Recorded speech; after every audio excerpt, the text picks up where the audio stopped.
Welcome to Fearless and Bold, the podcast, man. We got another great guest here today, man. I'll let him introduce himself because I can't introduce him. So go ahead. Uh, General Joe Grits, rapper, politician, community activist, clothing line owner. Just real versatile, and I could touch on different topics. I mean, Right. So, how this even came about? This is somebody that I definitely, I told you this 1,000 times, about yeah. somebody I look up to, somebody that I think is definitely is a pillar in the community, and I just thought he should be highlighted. I don't think you get the credit you deserve in the community. I think a lot of people.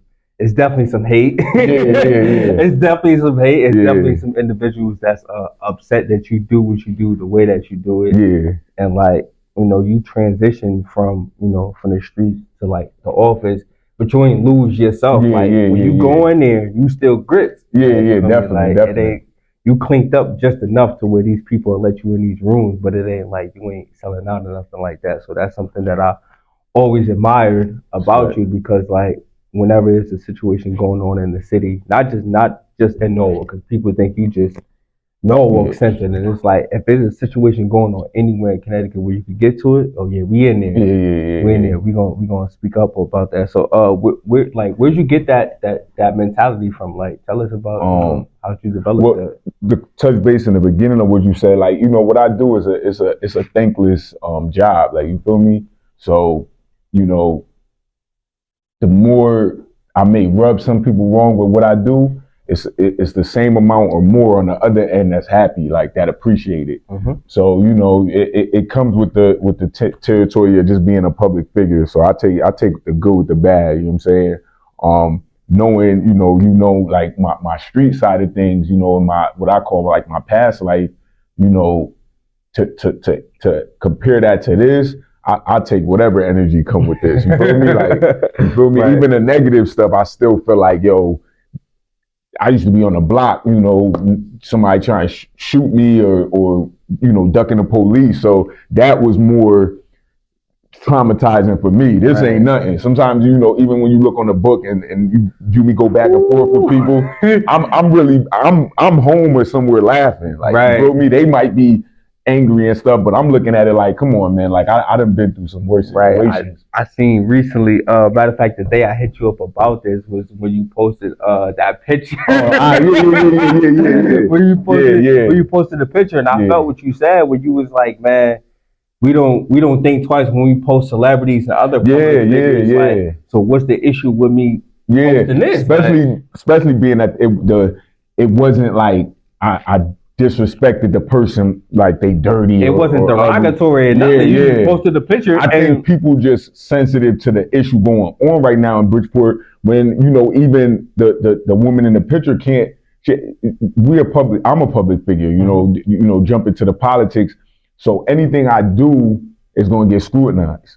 Absolutely. I can't feel no way because I put myself in a position to have my name everywhere. So, and that's what I'm saying with as far as the thankless job, the much praise I'm gonna get, and TV and this and that, I'm gonna get bashed too. And I feel like anybody, when it comes to celebrities, they sign up for that as well. You know what I'm saying? And that's why I compared it to like Jada and Will and them, because Jaden and Willow, they kids got to read all the little jokes that they throwing at Jada every day, and they just got to swallow it. They can't eat that. They can't hit us up like, yo, I'm gonna punch you in your face if you post it. They know it's a viral thing, and it is what it is. And that's how I am. Like, people earlier today, I was looking at a post, like, people use me for jokes because they know, me alone will get people to look at a page. Absolutely. And this and that. And I just had to, like, same thing, got to suck it up. And unfortunately, whether it's, my shorty,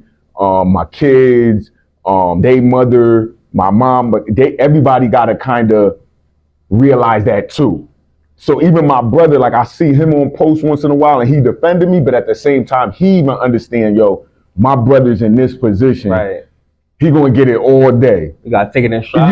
Yeah. I remember when I was younger, like when I was in the streets, if somebody, whatever, then a family member would be ready to throw it down. But now they like, yo, that's grits. Like, if Grit's not bugged out, like mad about it like that, right? Why we throwing ourselves out there, you know? And it's a compromising position because everybody don't want to be in that public light. Yeah, that's you got to have a thick skin to deal with that. Yeah. And not everybody is prepared. Yeah, for not that. everybody prepared for it. Because as soon as you get a little bit of buzz, hey, you find all your little weak spots. Like I said, I signed up for it, and I signed up for it years ago before I got to who everybody view now. Like since I was a kid, like and I always think deeper. Like I used to watch the VH1 series when they going people back in their life and stuff. Behind the music. And even when I was like 16, 17, I'd be thinking like, oh, they're gonna use this picture, they're gonna use this video, my mom, whatever. But even people that knew me at 7, 8 already viewed then that I was the dude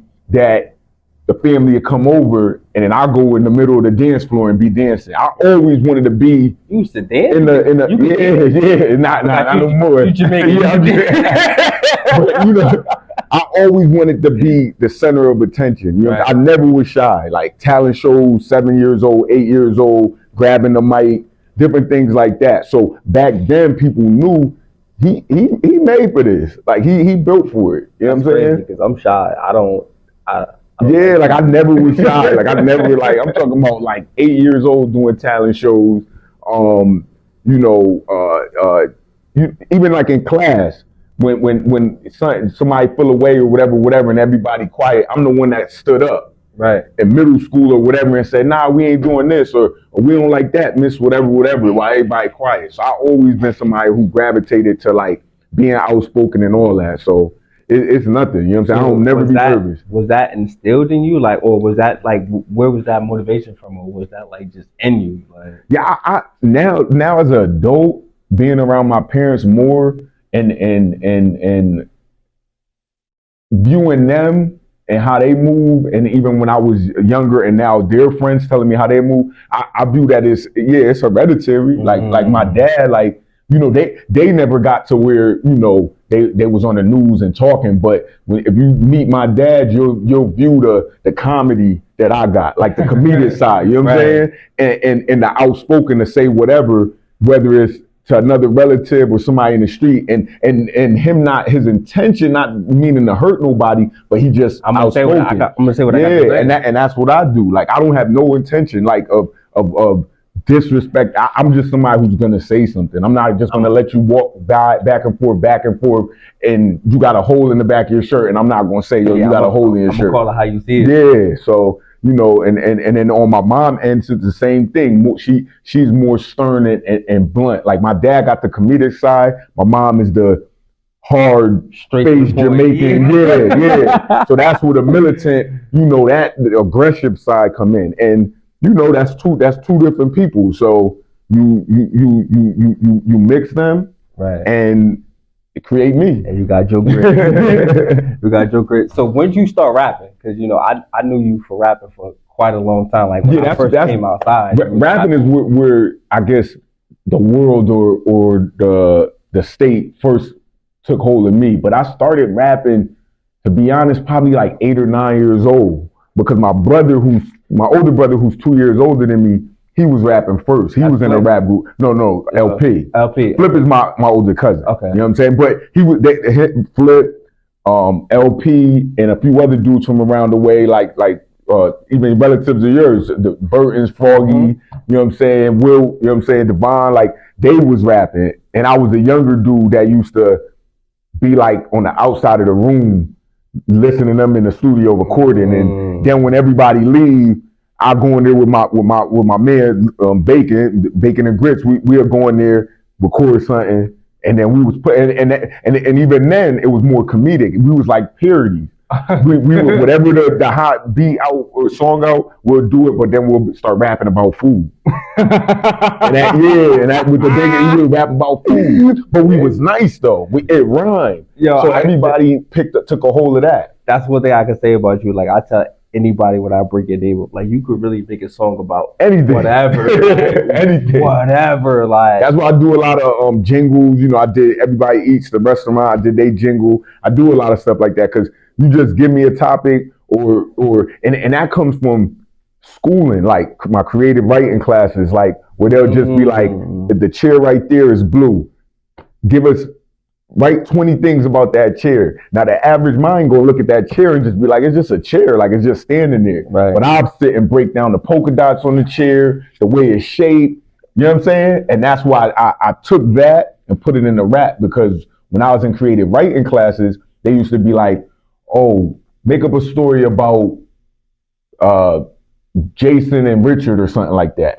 While everybody's struggling to figure out Jason and Richard or whatever, I come to school and tell a story that just happened in Washington. Yeah, you use a Smith when it comes to telling stories. Yeah. So I tell a story that really happened, and it'd be so detailed that the teacher used to be like, how you thought of that at 13, 14 years old? And like, I'm like, yo, that just I just seen it. Yeah, I just seen it. Like, or I walked outside and the dude was getting arrested, and I know the storyline of it just looking out the window. And I feel like, respecting Nas, I think that's where Nas got his like details from just looking out the window. Yeah, like when you look outside and you see, Noah when you was growing up was something different. It was Oh yeah. It's nothing like how it is now. My peoples was outside at that point, so I was like you was outside the studio. I was a little shorty outside watching things. It definitely wasn't no joke. So like, did you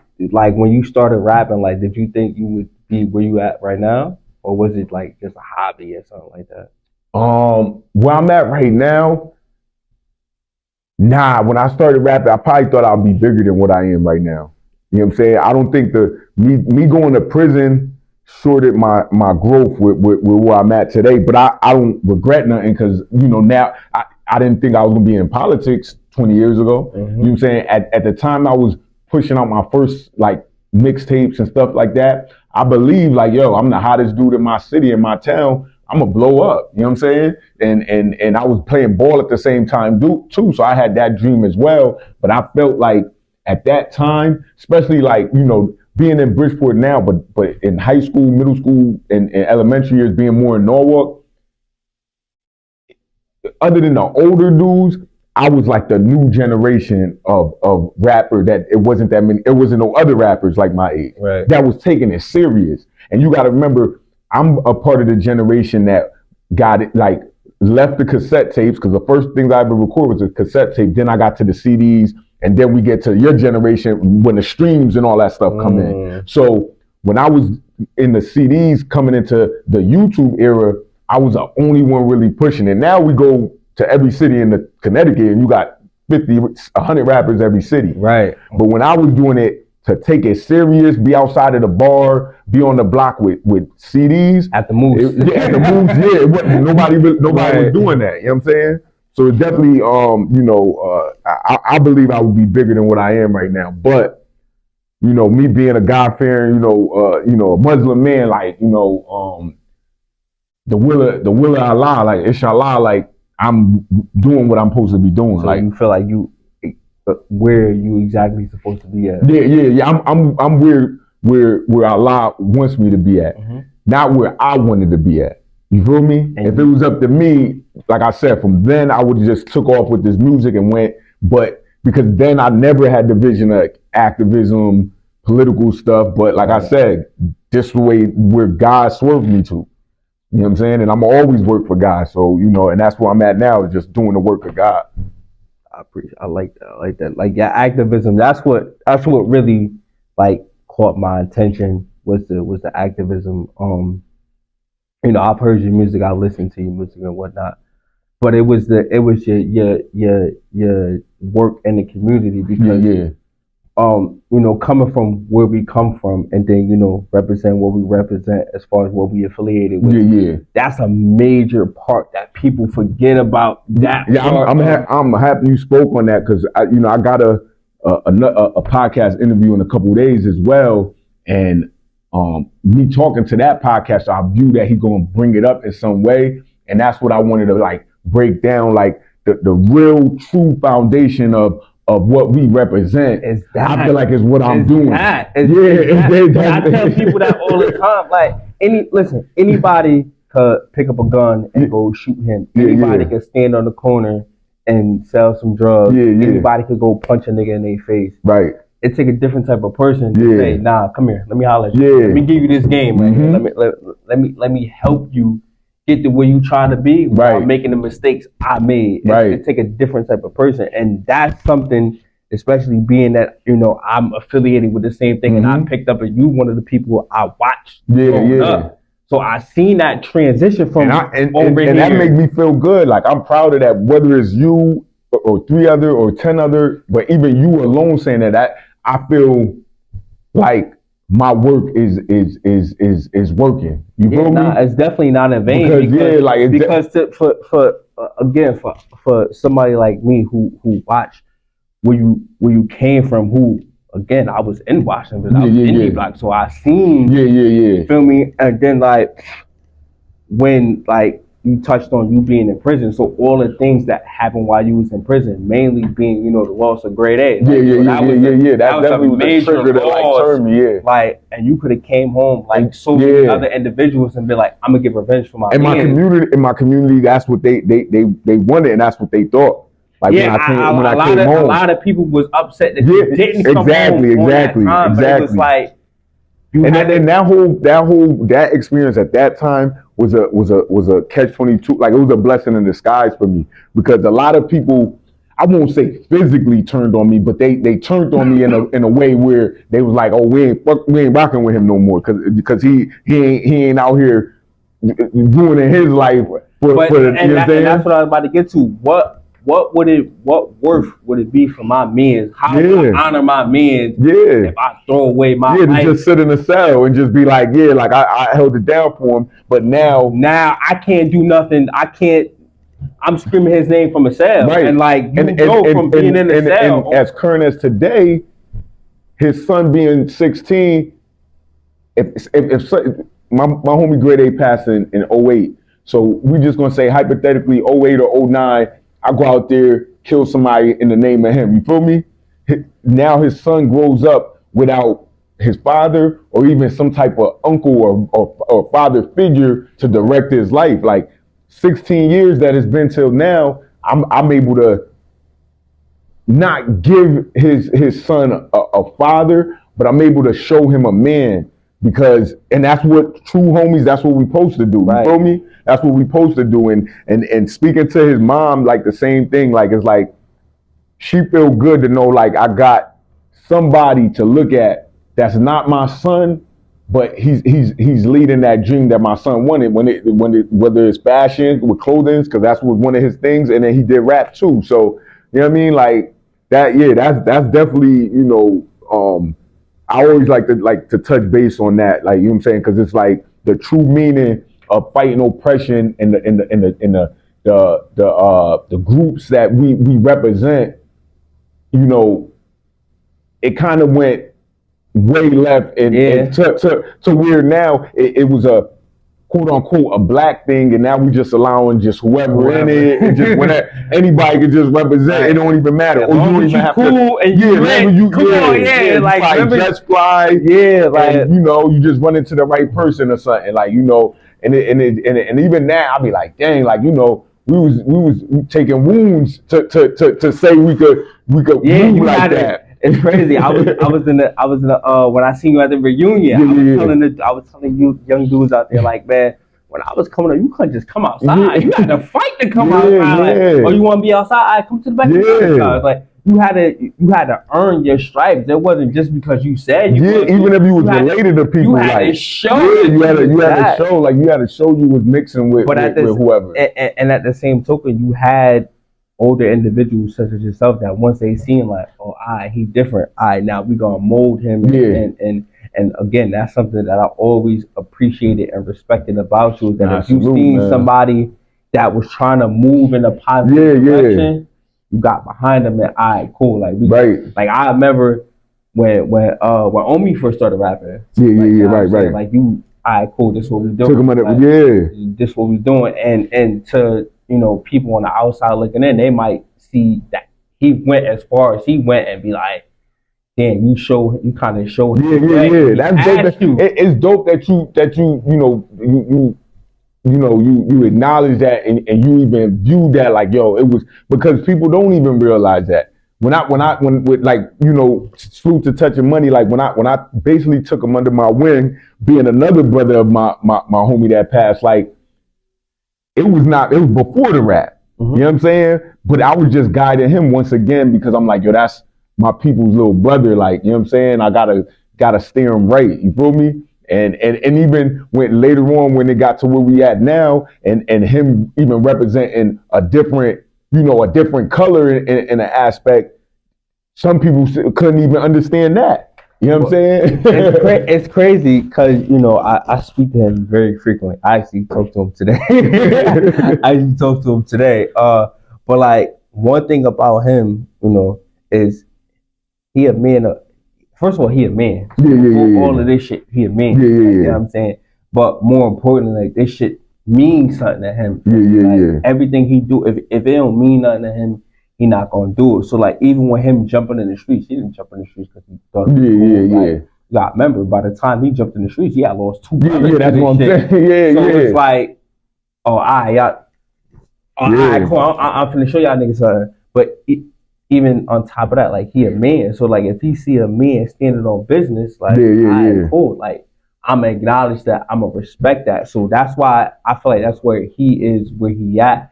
Cause even though he representing what he representing, he never lost touch. And I always loved and respected him for that. You know what I'm saying? Especially like especially from my era, not so more so his era, but from my era, the even the side of the town he from, that's who we always had wars back and forth. So, and he got flack for that. You know what I'm saying? Just being with me, pictures and all that. But, real recognize real. And, when I view a star, or not star even in the sense of music or entertainment, but just like a gem, like, I'ma definitely like mold them. You know what I'm saying? I could pick them. You know what I'm saying? From his generation to the generation under that, to my son being a teenager, and people that is him in the community. Like, you know what I'm saying? I grab them and I try to mold them. You know what I'm saying?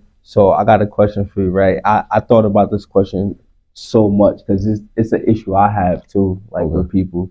Why do you feel like people like dislike you so much, hate you so much? I think because I don't have no type of favoritism.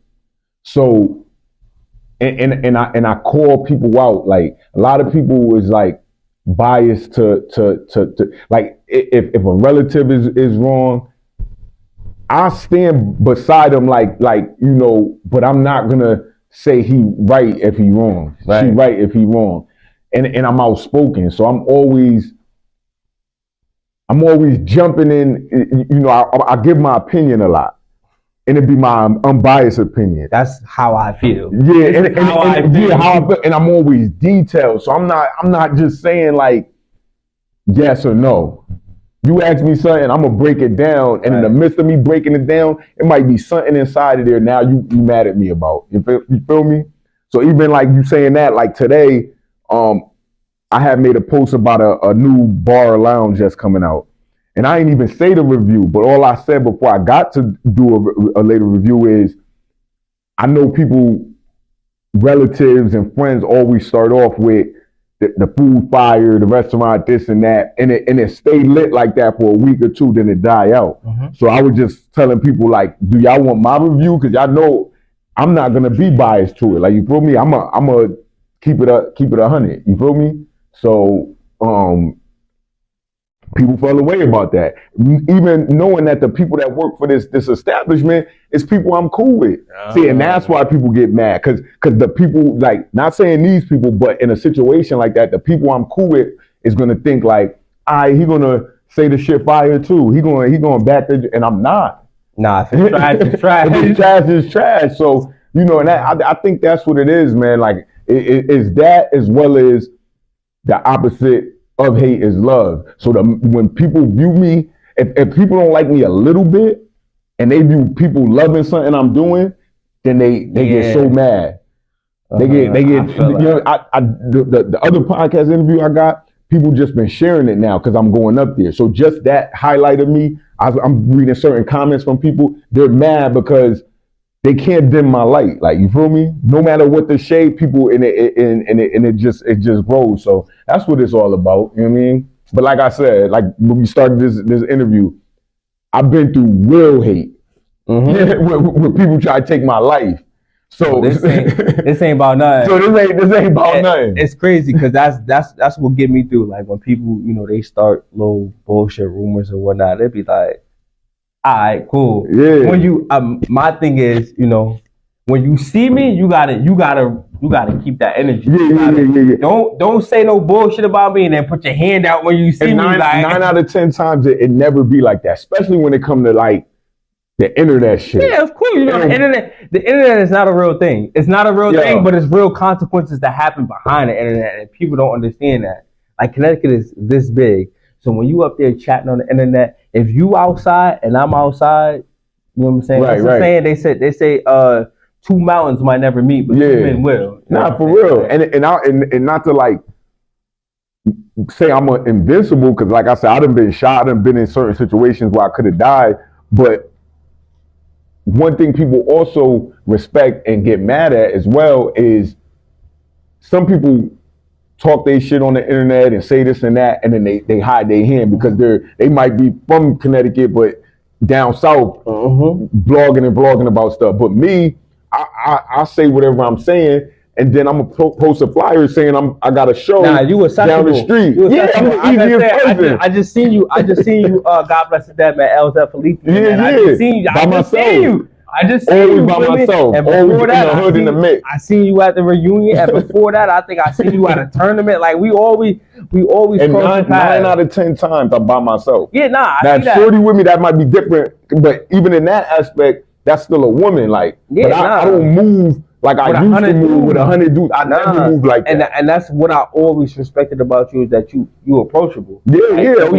Because like it's a big enough age gap between us to where like I wasn't outside when you was outside. By the time you came home, I was outside. And you was on your path and I was trying to get my name out there and whatnot. Feel me? But you always was an approachable dude. Even before I had this podcast, like you gotta remember, like we talking like, I don't know if you remember, we talking about like 2012, 2013, like way back then. And I was just telling you a lot of the things that I'm telling you now. Like you're somebody that I look up to. I appreciate you, and that's, you know what I'm saying, like.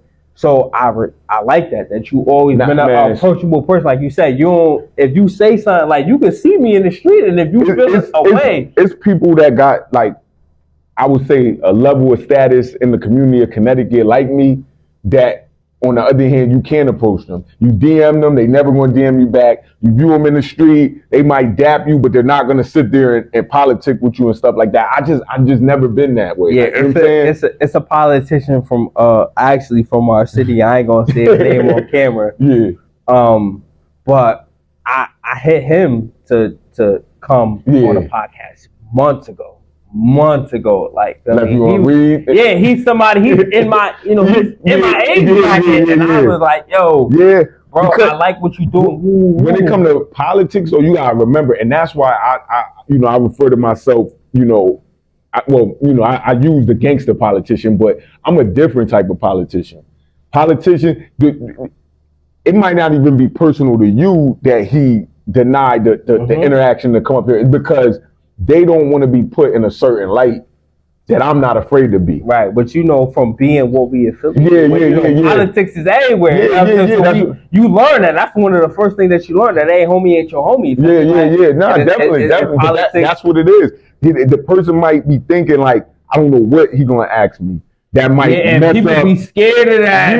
Especially because whatever past they might have or friendship they might have, they don't want to put it on camera. Because that select individual, I know some things. But I would never put that on camera, because especially like if you're a public figure now, like whatever you dealt with in your past, that shit. But a lot of them don't be like that. Yeah, they be scared. And I always say that part of my campaign is I'm transparent.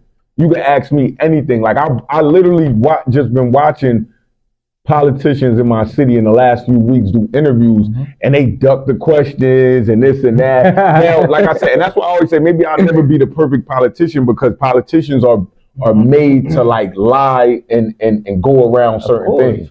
And I'm so transparent. I'm gonna let you know even my flaws and my wrongs and stuff like that. Well, can I tell you something though that maybe nobody else told you? Is that even like if you don't never get in that office, you did so much for Connecticut. Oh yeah, so much that, for the communities without even being in office, just by you having that mentality of like, nah, this is an issue, we gotta fix this. Yeah. Like, I'm not gonna shut up until this gets fixed. Yeah, I mean somebody gotta start, I don't wanna say the trend, but like, so when I ran for office 2 years ago, when I lost, the kids in the projects and the terrace that that's a part of the side of the city I govern in Bridgeport, the North, they was like crying and stuff because to them they don't translate what the city council is. They're thinking like Grit's running for mayor. He's the governor, he's the president. So it hurt them because they know me being in that position, how much I'm gonna do for them. Right. And it still inspired them because when I was their age, 8 or 9, the dude that looked like me right now was the drug dealer. He was a gang member. He was a killer. So when they look at me now and they like, oh, he in City Hall, but he still favor us. He still look like us. He, like you said, he's approachable. We could catch him in the corner store. He's not like pulling up in a Tahoe with security guards or nothing. Right. So like you said, even in losing the last few years, like in certain political votings and stuff like that, it still changed the city because now people feel like, yo, I could do it. They let like Grits is up there. Like you said, like anybody who know me and know my life, for me to be able to be sitting on panels with the mayor, and then you could look 20 years ago and they had me on New York news saying like this dude's a threat to the governor of Connecticut because he's talking about her in songs, or he's talking about doing something to the mayor and doing something to this. Like, so just to come from that to this is like it's 101. Like, you feel me? It's 101, and I know I'm inspiring. You know what I'm saying? Like my kids, my son's 16. His generation, you know, to him he's 16, so I'm not cool Joe like I used to be. Because you know what I'm saying? I ain't the cool one to him no more. But his friends though is like, yo, Grits is your dad. He got the clothing line, he on the news. So to them, they still looking at it like, yo, that's a cool dude to say he a politician, but he in the hood every day. Like, you feel me? That's another thing that I respect and admire about you is, you know, unfortunately a lot of us, you know, us black men, we not fathers, and you a dad. You like, and you a proud dad too. Oh, like, yeah. That's you know, my kids is the most pictures I post. You know, like I said, my son's 16 now, so I lightened up on his pictures because now he don't want to be posted, which I understand. Yeah, he outside of it. Trying to be outside of anyway, he more with, you know, I got a son and a daughter, and for those that know them, my son is favor more his mom, like as far as behind the scenes. But my daughter, I could tell she's gonna be like me, like on camera. And you know, so you know, with him I lightened up. You know, he don't want to always take pictures and stuff and all that. But if you go to my history on social media, I'm gonna definitely post my kids more than anybody, and myself, of course. Nah, I like that you a dad and you make it cool to be a dad, and that's something that we gotta do that. In the black community, we gotta do that, man. Something that we don't see. It's crazy. A few weeks ago, it was somebody from the other side. We just happened to be at the same party for what fucking holiday was that?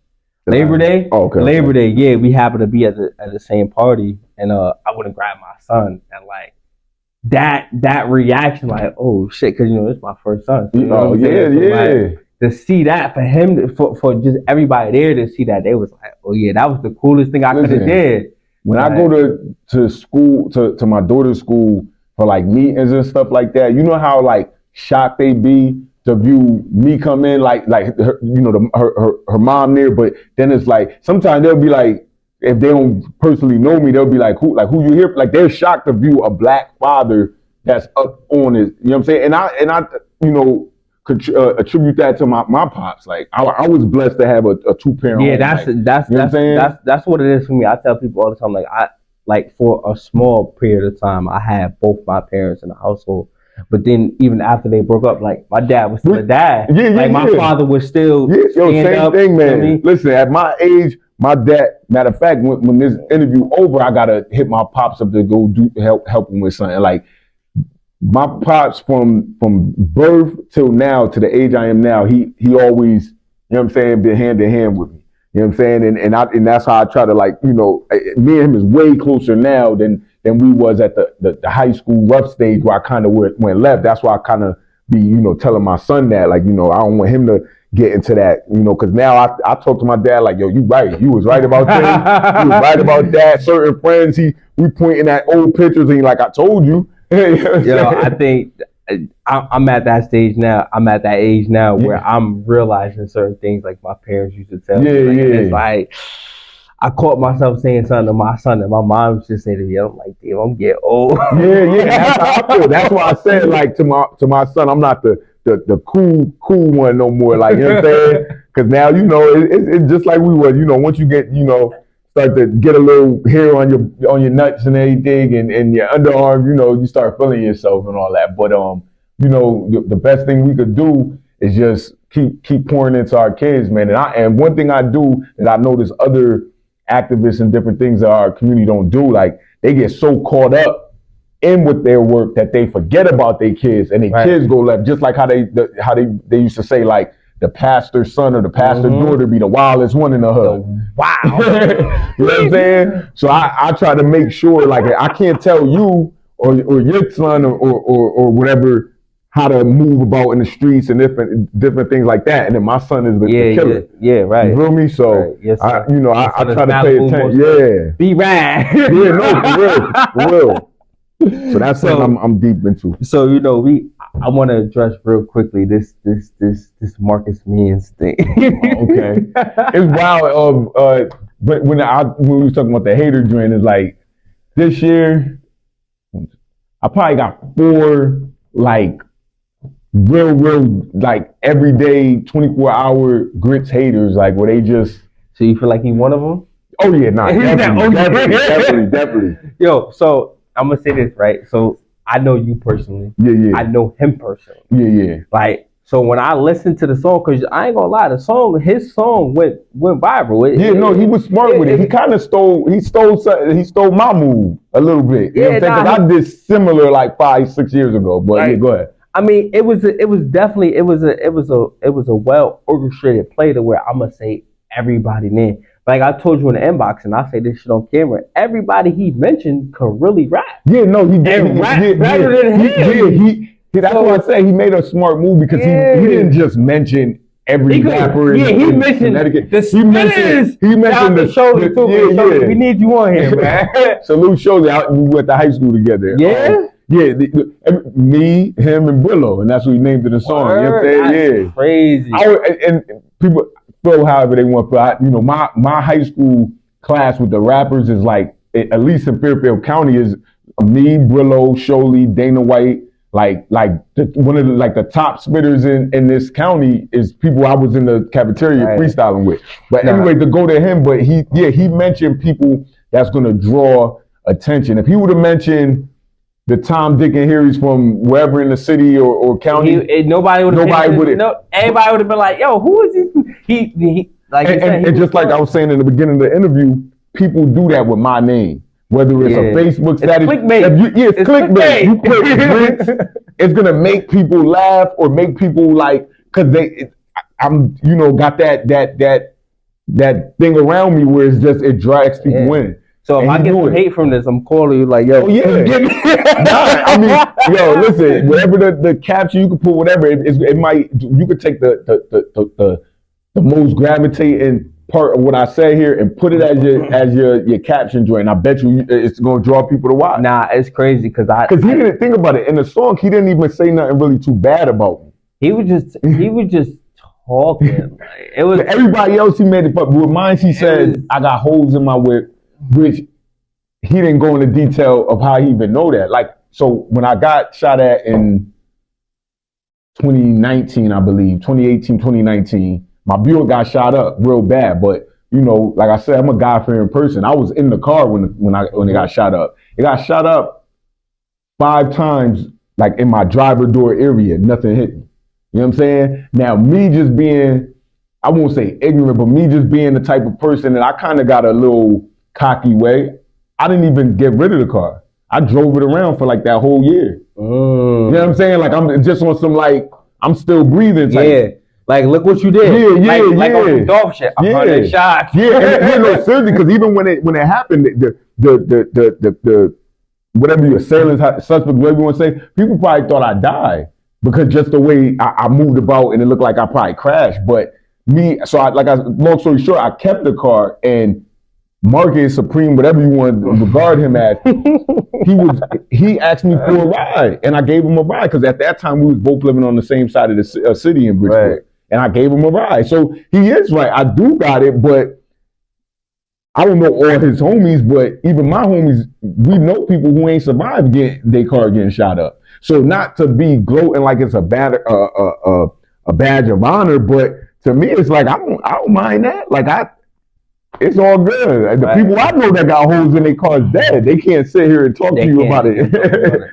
So it was a nice power play like him. Yeah, and I wasn't going to respond. I wasn't going to mention him because I don't want to give. Nah, it's all good. Me personally, no, because I don't like what he did. Like I don't like how he went about it. Like for me, because like, bro, you don't gotta send fire at people. Yeah. Because I've never made a diss nobody that I didn't have some type of.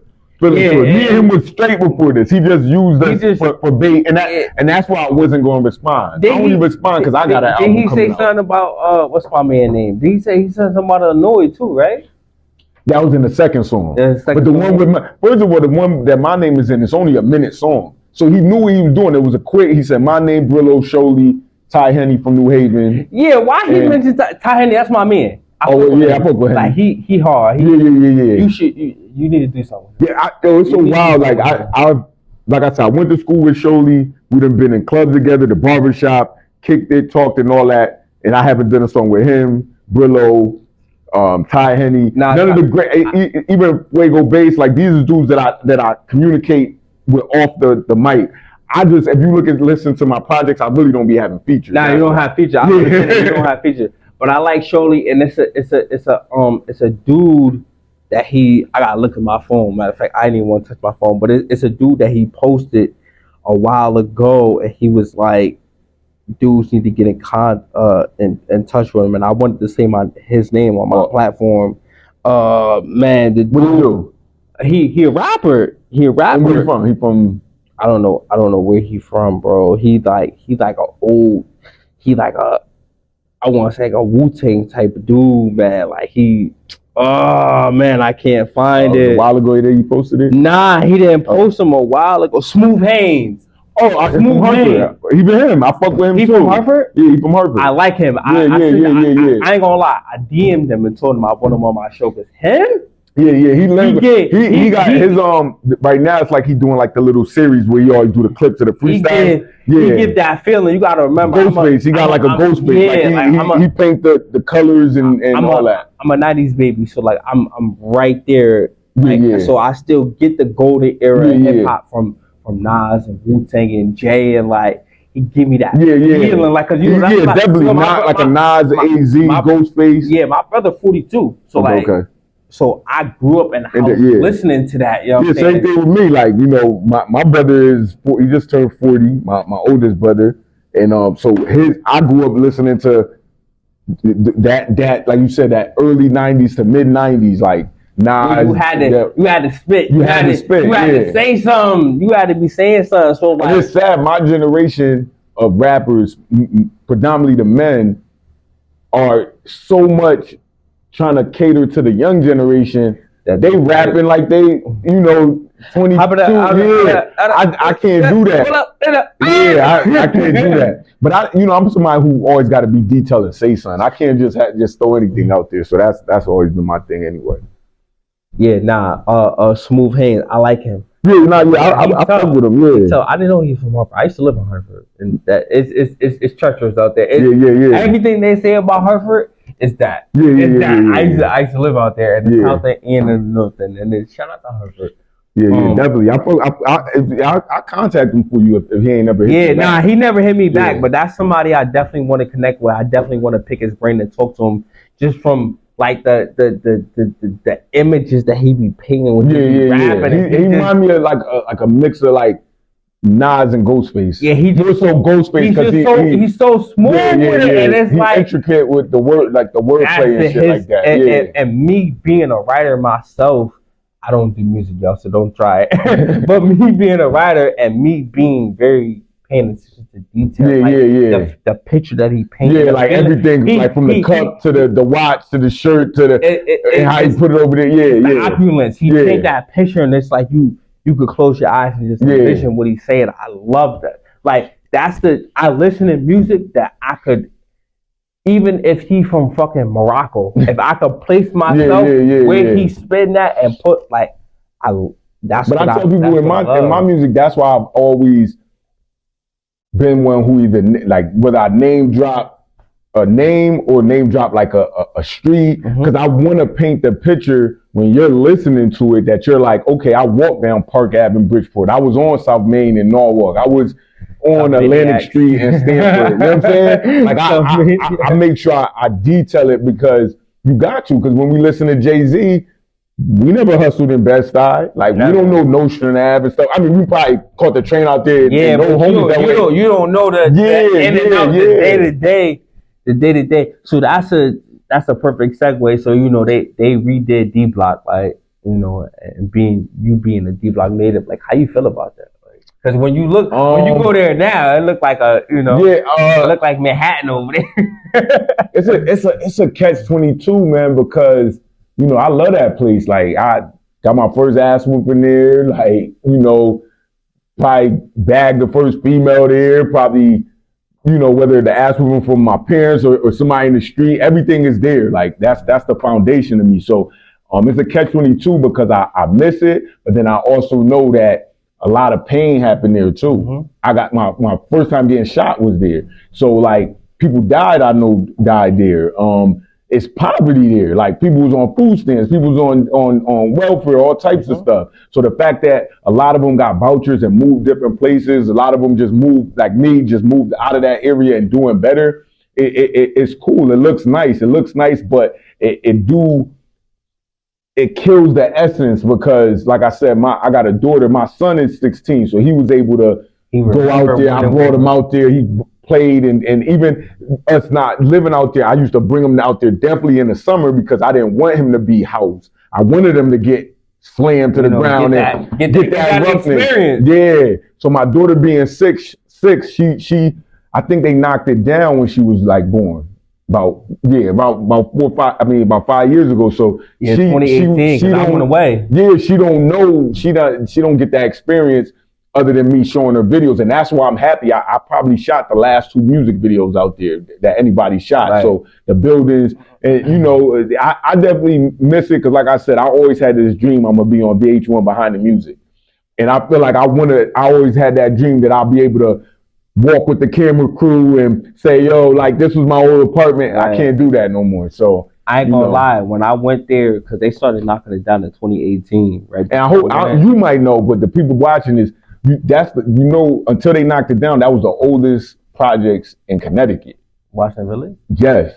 I didn't know. Yeah, I could Google it, I thought it was my mama project and Father Panic. I didn't know. No, well, if Father Panic would have lasted.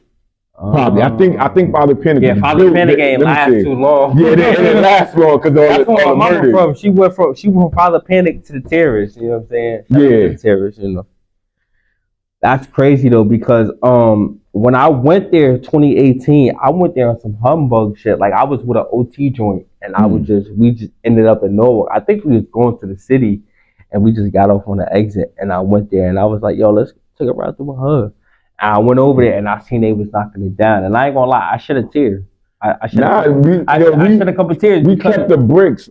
Like everybody kept a brick or they kept a number sign. Like, and I'm blessed to be fortunate of when you go to the park out there, they got the old doors, and since whoever I forgot who was the person, like the contractor, but they put my name is in the door, like saying like and that's historical because it could be 50 years from now.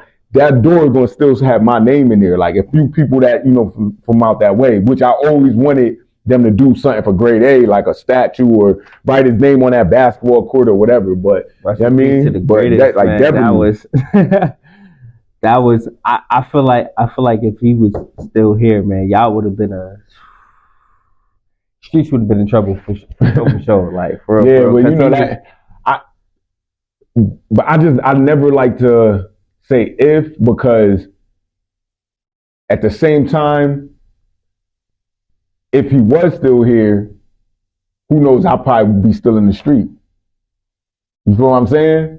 Because I know his transition to the hereafter really made me say, yo, you gotta do something else. So you feel like I think I would have still did the music. We still would have been going hard with the music. But you would have been thugging. Oh, I would have. First, I feel like, and we could go to Chicago, whatever. Like, I be feeling like I was one of the first drill rappers. Because in 2003 and 2002, I was dissing people in songs and doing all that. So that's what I'm saying. If he was still alive, I probably wouldn't have transitioned to me being the political person. Me and him, we'd have been talking about selling drugs. And, so you feel like him transitioning, it's a part kind of propelled you to be like, it's definitely a part of my legacy. I don't play with God. Like it was written. I feel like because like God bless his day, when my homie died, Fab, that's what propelled me to really like our very last conversation was about me taking my writing seriously. My boy, I ain't want to cut you off. I was in my phone just to show you. See,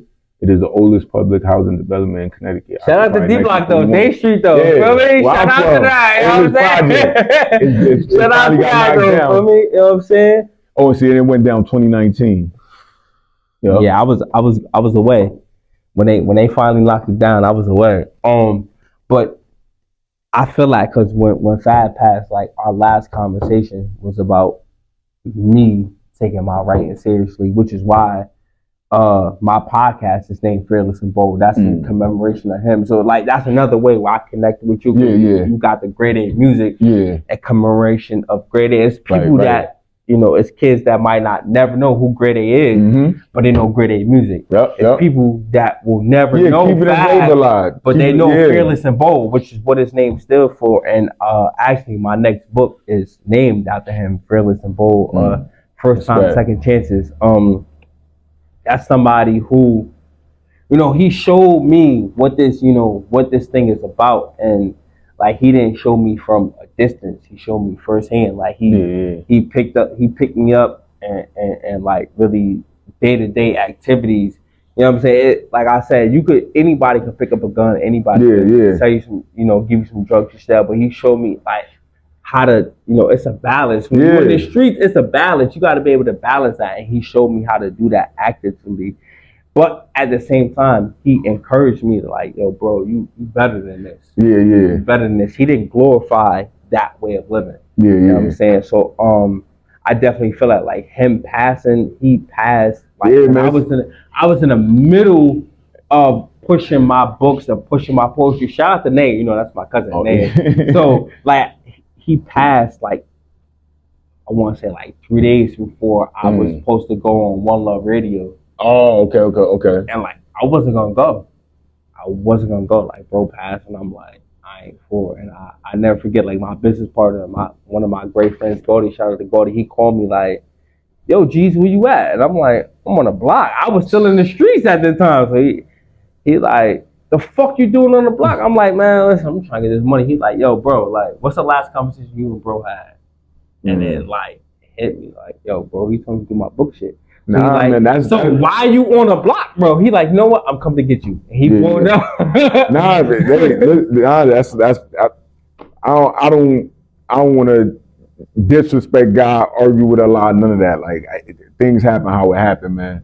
I know everything just went the way it went. It aligned the way it was supposed to align. Because like I said, I wanted to feel like I feel like I'd be bigger in music if the prison didn't happen. Right. But like I said, I was doing great with the music then, but my mind was still in the street. So if I didn't go to prison, I would have got killed. I feel like because in 2018 when I went to prison, like I sat for 3 years, and like I went to prison at the height of my writing career. Like I was on radio. I put 2 books out, and I felt like the man, yo. I was getting paid. I was doing performances and all that. But that 3 years that I sat down, it opened my eyes to like, you could do this, but this is a glimpse of what you're gonna get if you continue to go down your path that you're going. Because I had 1 foot in and 1 foot out. The same thing. That's how I look at it. And when I while I was in there, I asked the Lord, you know, for a way out. You know what I'm saying? I heard one of Nipsey. The first time I ever heard Nipsey, he was on Rick Ross, Blue Laces. Yeah. Oh yeah. No, not Blue Laces. The video name in front of the I forgot what he said. At nighttime from that store. He said, I made a God a promise, give me options, and I cold turk. So when I was in there, that's what I prayed for. Like, you know what I'm saying? Like, I asked for God, yo, if you give me a different route, I quit this shit. I quit. Forever. So when I came home in 2021, like, I didn't know what I was going to do. That's powerful, man. I know when I was in that cell, the same thing. I used to be praying, like, you know, like, show me another way. That's all I wanted. I didn't want to come home and be rich. I didn't want to come home and be famous. I didn't want to come home and like be the man. I just wanted to. I was tired of going to jail, bro. Like, I was tired of going to jail. You gotta remember in 2016, I lost my father and my mother. I got my mother on my shirt right now. She passed October 2016. I was in Cheshire. You feel me? And like, my mother passed asking about me, asking my brother and my sisters like where I was at, what you know what I'm saying, what was going on with me. So when I went back in 2018, like that was my thing. Like, yo, if you give me a different route, because this is the only route I know. So if you show me something different, I'll leave this shit alone forever. So when I came home in 2021, like, I didn't know what the fuck. My first job, I was working at BJ's. I was making $300 a week, and it was horrible. It was horrible because it definitely was not what I was used to. You know, like my family being who they are. You know, I grew up seeing something completely different. So it was like, hell no, I can't do this. I don't want to do this. But I often look back at what I was on that carpet praying for. I was praying for a way out. And while it wasn't the way that I wanted, it was a way out. So I feel you when you say like I don't question the law. I don't. Not for real. Like I just let Allah lead the way. This time I've been home 26 months. I want to say 20. This is the longest I've been home. I went to prison the first time when I was 19, and I came home when I was 30. So I went back and forth for all those years, and this is the longest time I've been home. So next year be 17 years I've been out. And that's amazing to me. Like, even though 10 of them years I was on special parole, but like now to just think 17 years I've been out, like free. That's a lifetime. Yeah, a lifetime. But you know, with one thing I would say with the way I live, I'm like no longer in the streets. It's still for like the prison door, like right there, and that's how I move. Like I still move where it's like I gotta do everything right. Or be mindful of certain shit, because I could just go right back. That's how I feel now. Like I've been home 26 months, like 2 years and some change, and like this is the longest time I've been home. But that's what I keep in mind. It's like, yo, and one thing that also keep me grounded, like I still talk to the brothers that's behind the wall. Oh yeah, me too. So I email them, I pick up for me. So it's like that keep me grounded. When they tell me like, yo, bro, keep doing what you're doing. Like, feel me? Like that shit. Free OT in DC. Yeah, that's my family right there. They both doing life. So same thing. When they call, that definitely keeps me to like their spirit so high. It's crazy that I'm like, I can't be showing them I'm stressed. Free blocker. I just, like I said, my book Fearless and Bold is dedicated to my big brother homie Fab. I just had one of my bros from behind the wall send a dedication for my book.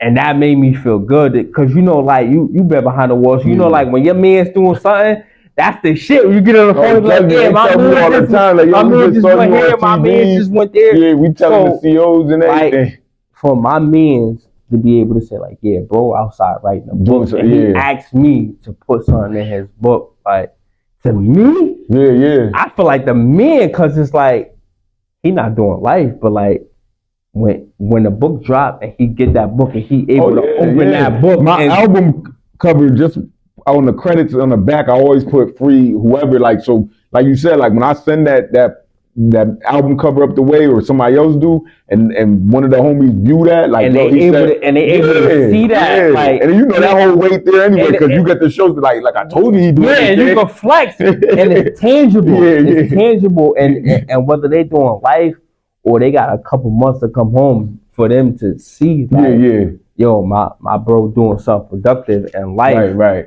and to see like, yo, he made me a part of this. He's in jail. He been in jail a couple years. I mean, I've been home 2 years. He been in jail.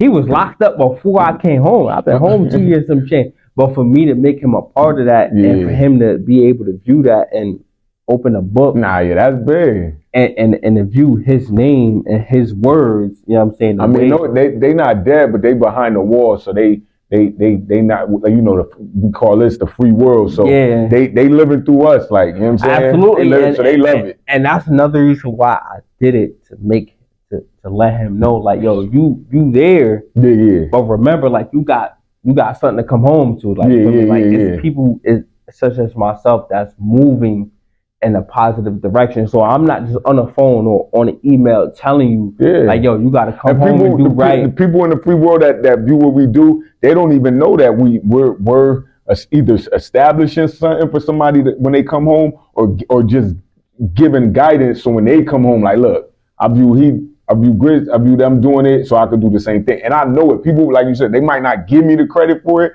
but I know it's tens and 20s of people in our community that saw my transition from the streets to what I'm doing and said, like, yo, I don't gotta sell drugs forever. Like, look at the shit he been through. Like, I don't gotta, you know, quote unquote promote the gang activity like that. I could still represent it and show the real representation of it, like what you really supposed to do. And that's what I'm doing. I mean, like I said, that's the biggest thing for me when it comes to you. Like, I listen to your music. I ain't gonna lie, I'm not a giant. You not a what's the word?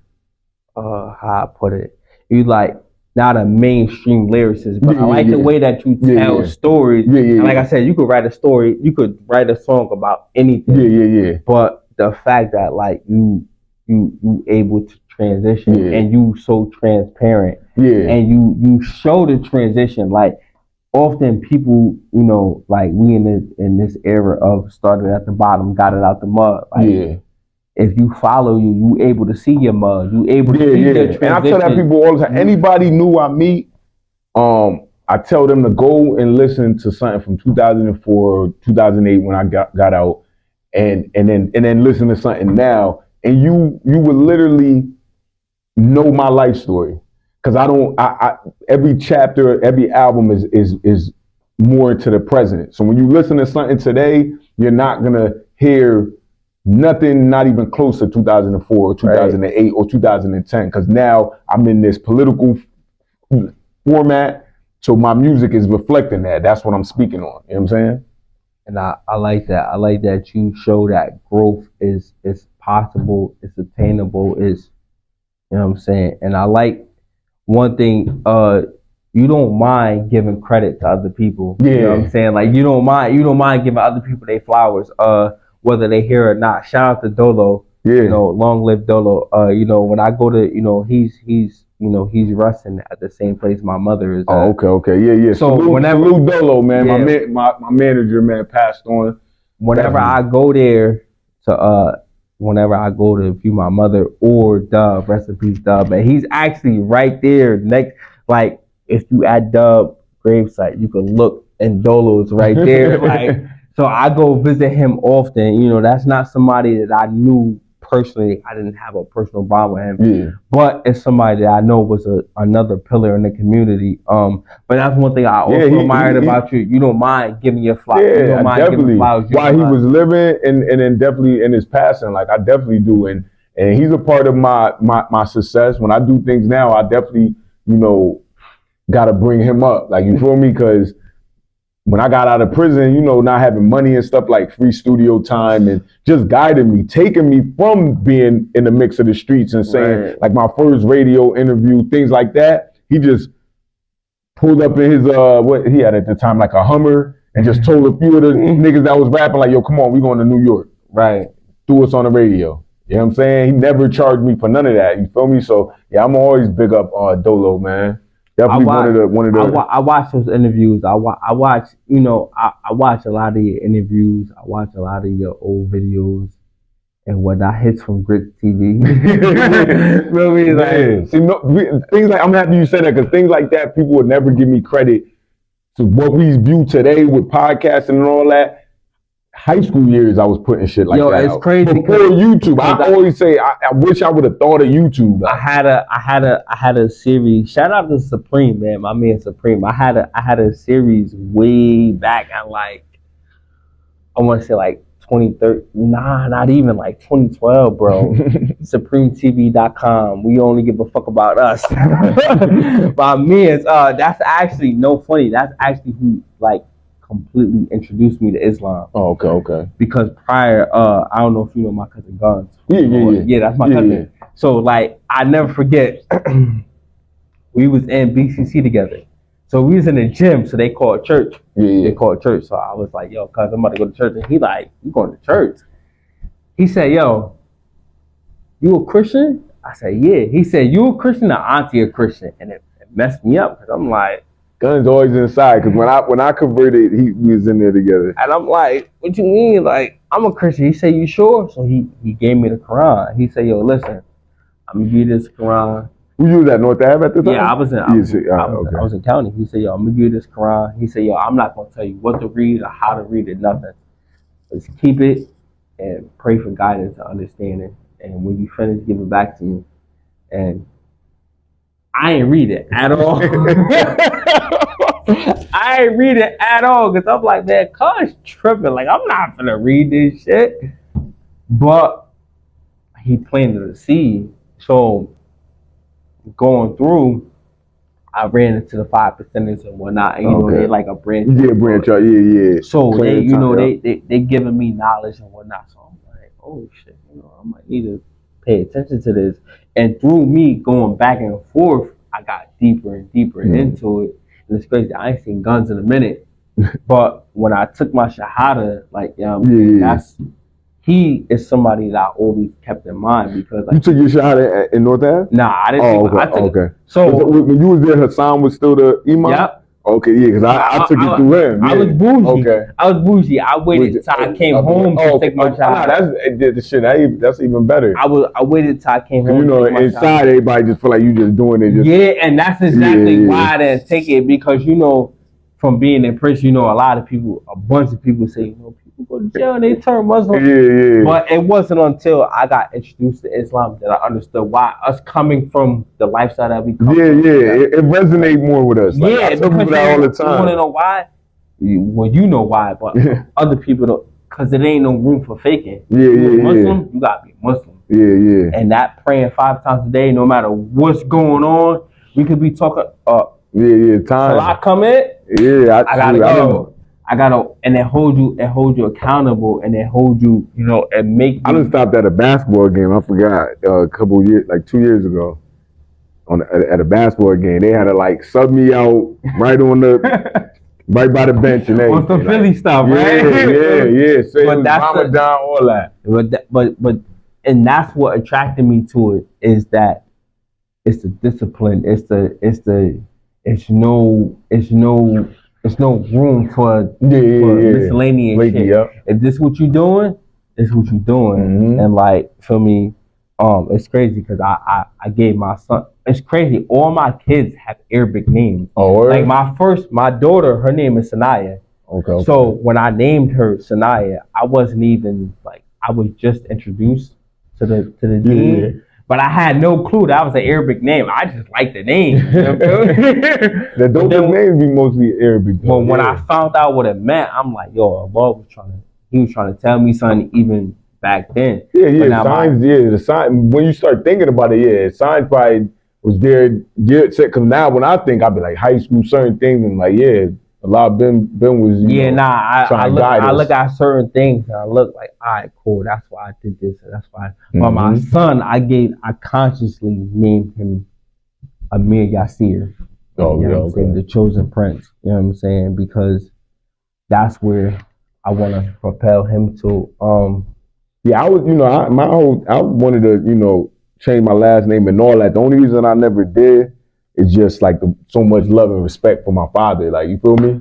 I hold that last name to high regards because that's his last name. I laugh because that's why, like, I got the same first and last name as my dad. I got a different middle name. My father so that's why I don't want to change it. I got the same name and I got the same birthday as my father. Oh shit! Like, yeah, I was born on. Shout out to the Geminis, though. I mean, he's like, but that's what you just said. That's why I never changed my name because, like, my dad was a dad. He was So I don't want to. So like, I didn't want to change I wanted to change my name so bad, but it's like my father was a father. I can't. Yeah. And I felt like it would be disrespectful. It's disrespectful. That's my only reason not.